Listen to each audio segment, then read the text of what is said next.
Hey everybody, I'm Jake, and today I want to talk to you about kids on YouTube. As of July 2020, there are now over 4.57 billion internet users around the world. That accounts for 59% of the world's population, and the numbers just keep growing. YouTube is the second biggest social media platform, with over 2 billion active users and 37 million channels, uploading about 500 hours of content every single minute. So by the time you finish watching this video, there could be thousands of hours of content that just weren't there before.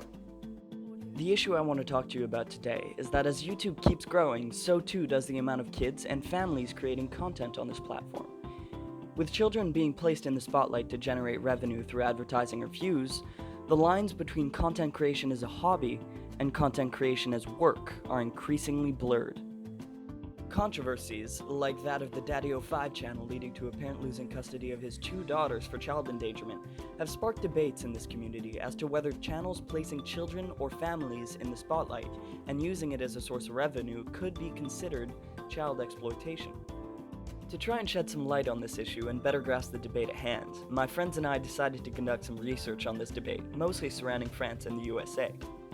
We began by watching hours of these videos before conducting research on the evolution of YouTube's policies and surrounding legislation pertaining to the issue in both countries. Children now have access to all sorts of electronic devices, and therefore can have access to the digital part of the world pretty young. Consequently, they'll be able to see videos on YouTube, and the more they do so, the more they'll consider those who film these videos as models they might want to imitate. Making videos can be considered as fun for children. Like for the channel, Kids Cooking with Zoe. New recipe tutorials starring these children are uploaded weekly, and in all of them, smiles and laughter are omnipresent. They're sharing their skills, which is a playful way of improving their aptitudes and those of their viewers at the same time. If we consider the family channels, parents filming their children and showing their lives with vlogs can be a way to keep memories of special moments or try to spend more time together. The Poi family, for example, uploads videos regularly on their everyday life and on the activities that they do all together. Nevertheless, there's always another side to the coin. The question of child labor on YouTube arises when these channels are monetized. Parents can reap benefits from their children's participation and have them follow filming schedules without paying them, because, they're their kids. But this can be changed through legislation that already exists in other audiovisual industries. In France, for instance, child labor is prohibited all but in the entertainment industry, where the kid must obtain the green light from the Commission des Enfants du Spectacle, or Children Entertainment Committee in English. To do this, a file must be submitted with the presentation of the project, synopsis, script, location of the filming, copy of the work contract, etc. This file is in turn scrutinized by the Departmental Directorate of Social Cohesion, which is responsible for assessing the child's aptitude for work according to criteria of difficulty and morality and his state of health. In theater, one must be over 9 years old and cannot play more than 1 performance per day and 3 per week. In cinema and television, children under 3 months of age cannot be featured, and the older you are, the longer you can work. Filming from midnight to 6 a.m. is prohibited, except with special permission from the Labor Inspectorate and the Children's Performing Arts Commission. The minimum wage is 330 euros a day for an extra, and 400 euros for a larger role. Children will have to wait until they reach the age of 18 to receive these wages, which are blocked at the Caisse des dépôts et consignations, or in English, Deposits and Consignments Fund. Child labor in this environment is extremely supervised to avoid their exploitation. Until recently, such legislation didn't exist for the online environment in France. A new law promulgated on the 19th of October 2020 aims at regulating the commercial exploitation of the image of children under the age of 16 on online platforms in France, responding to the growing phenomenon of child YouTubers, whether they are active in an employment relationship or not. These children, whose activities is considered as work, now benefit from the protective rules of the Labor Code. Before filming their children or broadcasting their videos, parents must request individual authorization or approval from the administration. They are informed about children's rights and made aware of the consequences of exposing children's images on the internet. Parents also have a new financial obligation. Part of the income received by the child must be placed at the Deposits and Consignment Fund mentioned earlier, until they reach the age of 18 or become emancipated. Penalties are provided for parents who keep the money for their own benefit. However, the law specifies that this money can be accessed by parents in case of emergencies. Therefore, deviations are still possible, especially if the parents stopped working to devote themselves entirely to the channel, like one of the parents monitoring the channel, Demoujouet, who declared in a 2016 interview that he was earning about 5,000 euros a month from his kid's channel. Protection is also provided when the activity of child influencers is not part of an employment relationship. A declaration must be made beyond certain thresholds of duration, number of videos, or income from their distribution. Once again, parents are required to register a share of their child's income as an influencer with the Deposits and Consignment Fund.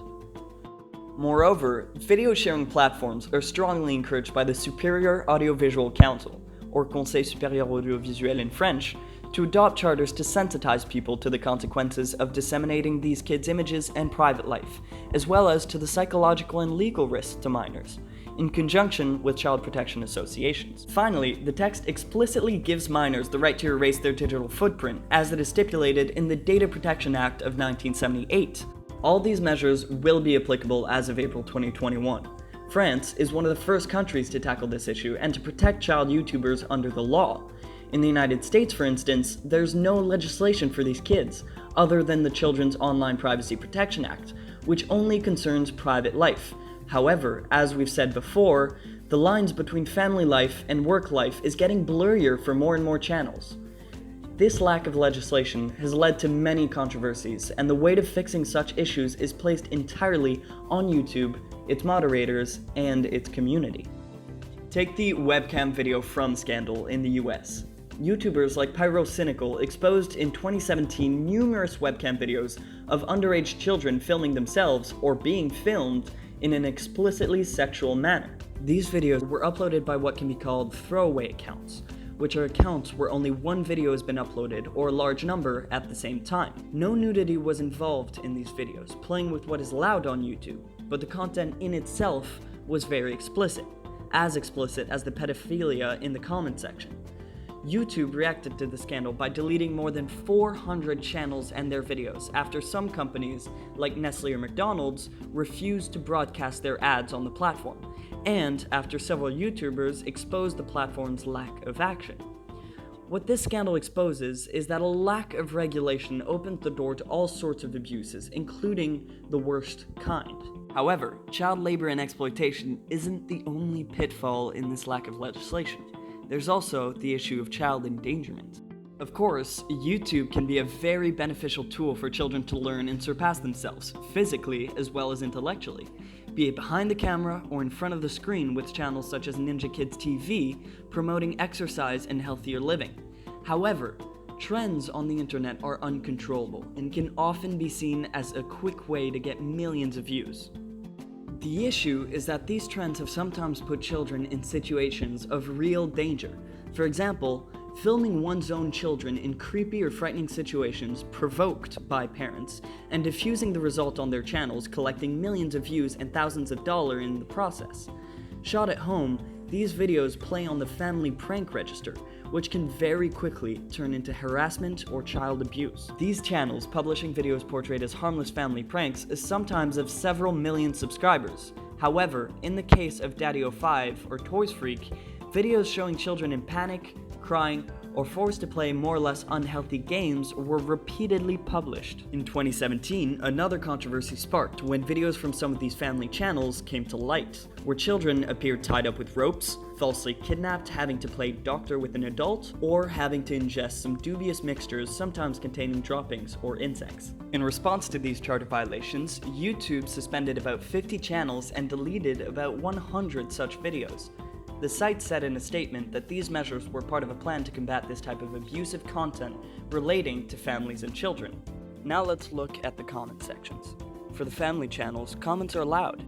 However, when it comes to children's channels, the comments are automatically deactivated. Indeed, in 2019, in the midst of yet another controversy over its inability to effectively combat sexual predators commenting on children's videos, YouTube simply opted for a radical solution: close the comment section under this type of content. This, however, is a temporary solution, and YouTube stated that it would take several months to implement it on every video featuring children.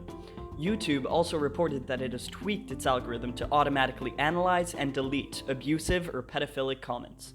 Eventually, the video platform hopes to be effective enough to prevent and censor pedophilic or abusive behavior in order to gradually reopen the comment section. Concerning the overall damage caused by being a YouTube child star, we don't yet have enough hindsight to know exactly what the result will be, but it's already possible to draw the outline. Constantly filming your child or encouraging him to document his own childhood could lead to making him the narrator of his own life, not the actor. We also need to consider our own attitude when we're subjected to the gaze of an audience.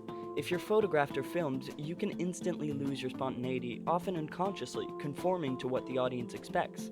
The same is inevitably true for children, who we often imagine are always natural.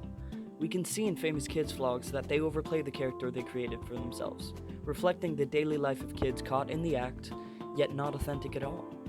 It's at a young age that we come to understand the world around us, and growing up in a setting where they must embody a persona, even in a private setting, can cause these kids' perception of the world around them to be altered in an unhealthy way. Another problem that we can observe is the pressure that these children can experience, either coming from their audience, parents, or even themselves concerning the number of videos, subscribers, views, likes, and other data that is ultimately directly related to the money generated from the videos. Children can become hungry for subscribers. As it develops into a career of sorts, this data can then become more important than the content of their videos.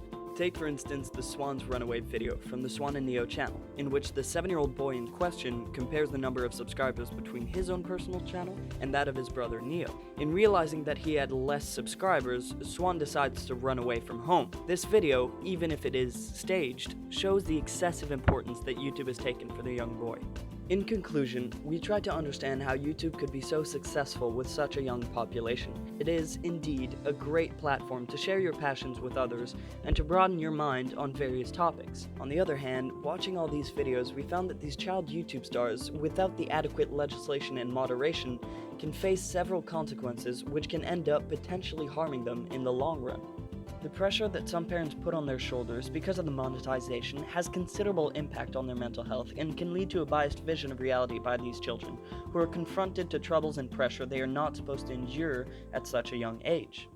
While progress is being made on the legislative side, there's still a long way to go to say that children are really protected on YouTube or on the internet in general.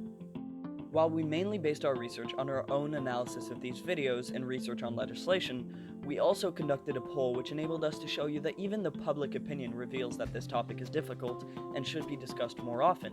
Indeed, out of 100 participants, almost 65% have seen children in videos, but only half of them find it disturbing. Those who don't see why this should be a problem mainly stated that these children should be able to do whatever they want, while those who disagree argue that the pressure is too important. One response read, "The child is unaware of the repercussions and is unfairly subjected to the judgment of strangers.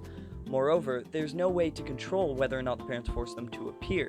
Sometimes they're so young they may not even have the choice." It goes on, stating, "In addition, they're subject to the toxicity of networks, especially on physical appearance, and end up on networks for which they are not old enough, like TikTok. This puts them in danger, as they do not necessarily understand that some people are ill-intentioned. Finally, many imitate adult behaviors by copying what they see as subjective choreography, for example.